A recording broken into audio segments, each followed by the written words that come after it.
So here's more to the story. So as I'm gonna just go with start here. So as Troy and I were separated, there was still something in me that even though I was done, I couldn't just be like end it all for some reason, and it was driving me crazy actually. Anyway, as time went on, I was like, okay, God, I can't deny that there's not a God, but I have to know who you really are, because I'm tired of being told one thing, and there's a lot to that story though too. There was a lot messed with, and a lot of things that went on, and so, but I was like, okay, God, so I'm gonna meet with you. I got my Bible and this notebook, and I was gonna meet with God, and I wanted the real God to step forward.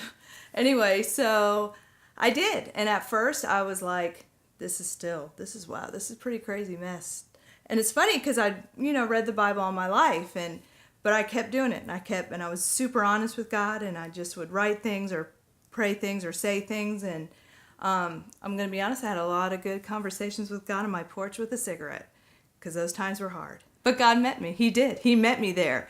Actually, it makes me want to cry, because he did meet me, and I would work with him, and it was amazing to me how I would start to read, and then I'd start to understand, and some familiar things that I started feeling and seeing, and him working on me, and then there was new things, because I'd known him since I was younger, and I had a relationship with him. He got me through so many things. I would literally almost like that pray without ceasing. I talked to God and saw amazing things happen all through my life, and but he started meeting me there, and he really just was so gentle with my heart. Like it's like this new thing. How it's like God is just holding us so gently, and yet he'd show me truths and things that would just start speaking to me, and just his truth, and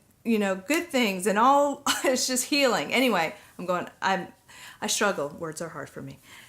Anyway, he met me, and he started to renew and restore. He started to restore my dreams. He started to restore my marriage. He started to restore. And when God restores things and turns them around, it's different and way better than I thought they could have been. He brought teenagers into my life, which I thought, oh my goodness, I didn't want that responsibility or anything. These teenage girls who would come to me, and we'd pray together, read the Bible together, and these women in my life, and I was like, wow, it was just amazing, and it was all him, and he met me and showed me who he really was, and still does show me all the time, and it's amazing. And to be able to go do YWAM now is a dream, like I didn't think I would ever be doing that. I've done mission trips here and there, and it's been neat to do that, and I've, done ministry here and there.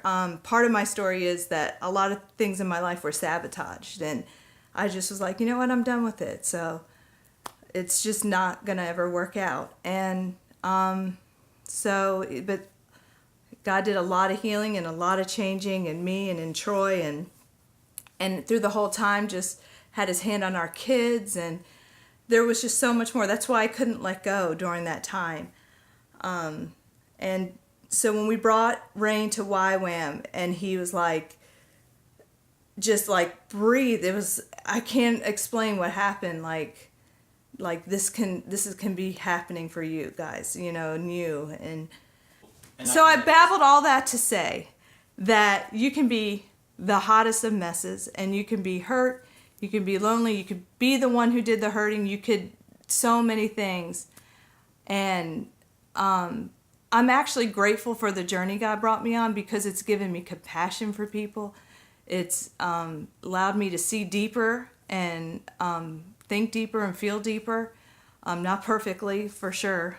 Could still do better at that. But anyway, to not give up hope, and to really search for God for yourself. And there's hope out there, and I'm here. If anybody needs to talk to me, I'd be happy to, and share more of my story for anybody who needs it.